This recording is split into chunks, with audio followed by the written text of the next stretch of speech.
Yo, what's good, family? So, first and foremost, God loves you and I love you. And what are you thankful for today and why?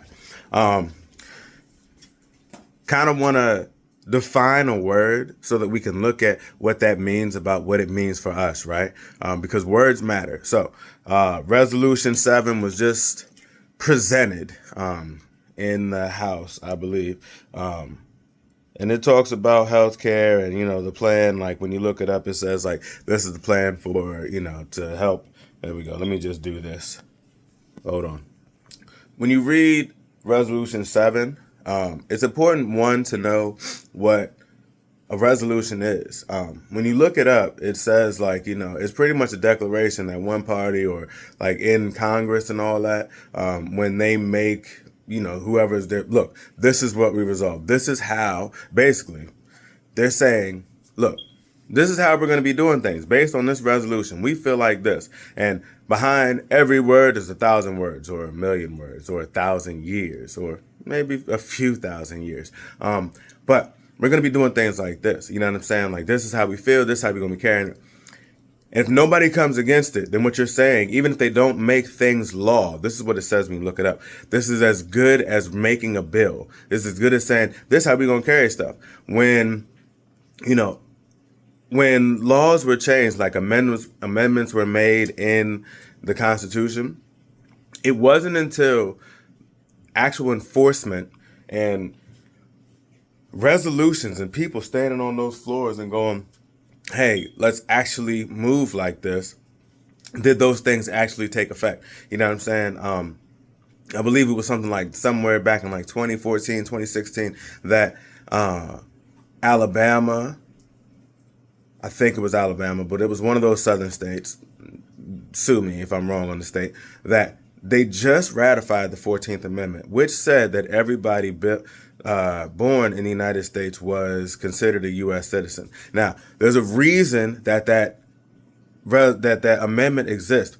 They didn't write it just because it was something to put into the Constitution. It was there because there were already laws in place that people were following. And mind you, even when they put that in the law, when they made that amendment and they signed it, even still, it didn't mean that everything just immediately changed and all of a sudden everybody just said, all right, cool, we're going to be really nice to niggas now. You know what I'm saying? That's not what happened.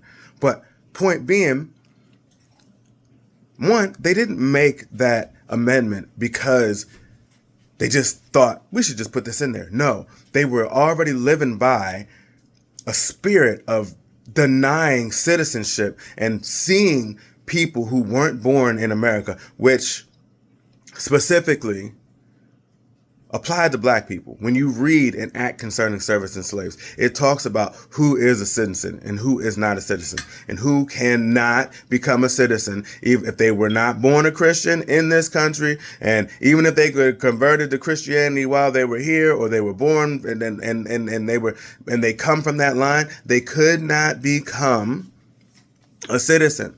And that was black people and how they went to classify, because they didn't start as Christians, Native Americans, and the rights that denied them of and the abuse that entitled them to. That was their gift for being written into this law. That's the reason that the 14th Amendment is there. That's the spirit. And if you don't understand that, going back to an act of concerning servants and slaves, you don't have to know this stuff off heart. But if you don't see the spirit of what's in there and the spirit of it here, your opinion is uninformed.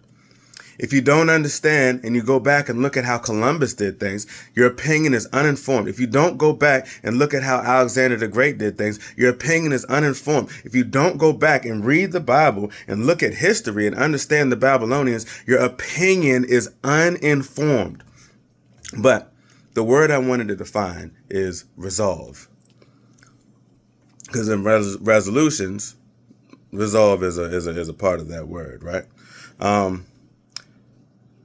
So, resolve, melt, dissolve, reduce to liquid, separate into component parts, alter in form or nature by application of physical process, to loosen, loose, unyoke, undo, explain, relax, set free, make void, and dispel. That's what it means.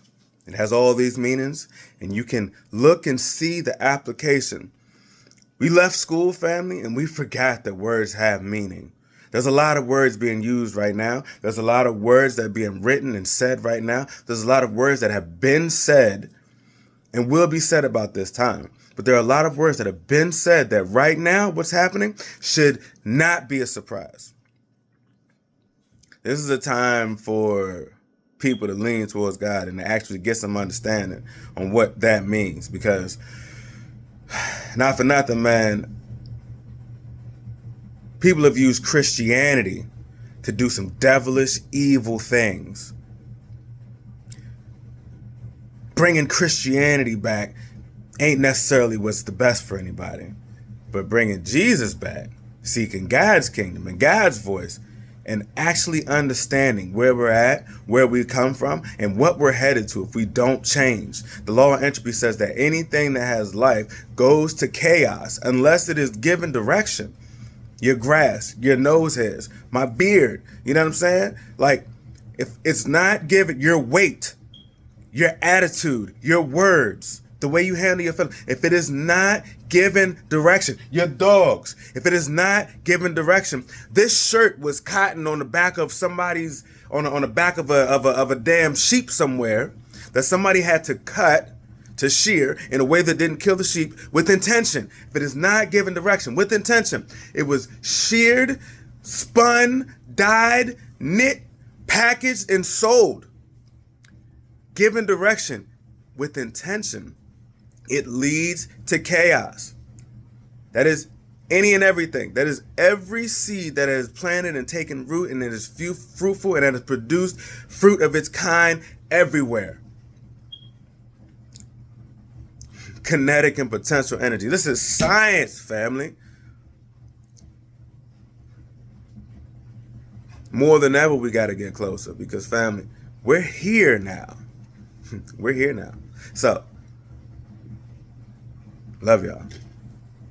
And more importantly, God loves you.